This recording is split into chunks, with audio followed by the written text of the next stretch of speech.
අලුත් අවුරුද්ද කිව්වම අපිට මුලින්ම මතක් වෙන්නේ සූර්යයා මීන රාශියෙන් මේෂ රාශියට යන එක නේද? හැබැයි විද්‍යාත්මකව බැලුවොත් ඇත්තටම සූර්යයා මේ විදිහට රාශි චක්‍රය දිගේ ගමන් කරනවද? නැත්නම් වෙන්නේ වෙන දෙයක්ද? බොහෝ දෙනෙක් හිතන්නේ සූර්යයා අහසේ තැන් තැන් වලට ගමන් කරනවා කියලා.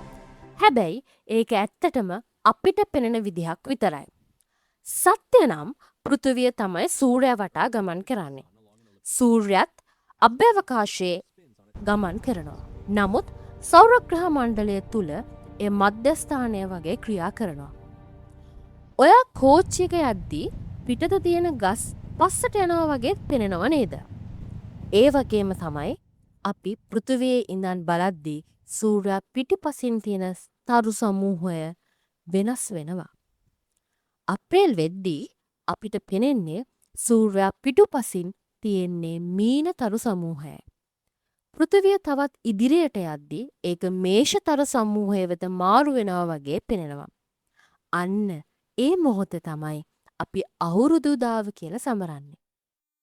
පූජිත සර්ගේ Facebook page එක follow කරලා නැද්ද?